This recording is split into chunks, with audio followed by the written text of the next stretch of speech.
There is a God awareness in every human being. There is a God awareness. I have said, and I believe with all my heart, that there is no real atheist in this world. It is impossible for a human being to be an atheist. Why? Because the knowledge of God is instinctive to man. That is why you have to go to school for a long time and develop a very, very, very strong argument to convince yourself there is no God.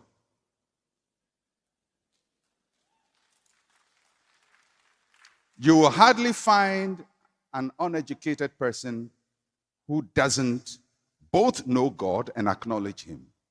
You find the only people who do that are people who have to make mental effort to try to deny something they know without any shadow of doubt within them that it is. And that is why atheists spend a lot of time arguing against God. If there is no God, you shouldn't even bother. Is that not so? I mean, I don't spend my time arguing whether there is ghost or not. I don't bother.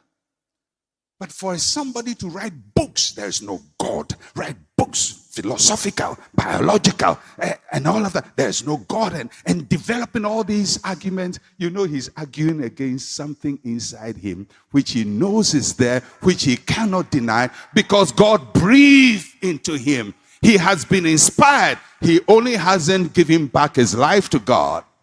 But that knowledge of God is deep in every human being. No human being can be an atheist.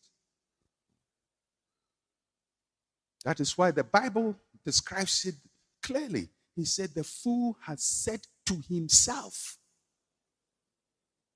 He has said to himself. What does it mean? He has convinced himself.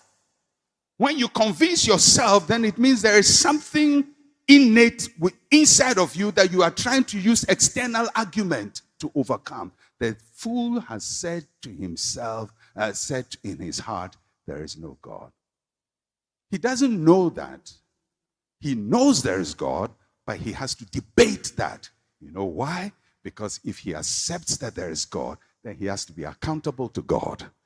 Then his life must now be regulated. Then when God says, don't do this, he doesn't have to do that. So people don't want to do that. They want to have a free life. So they say there is no God.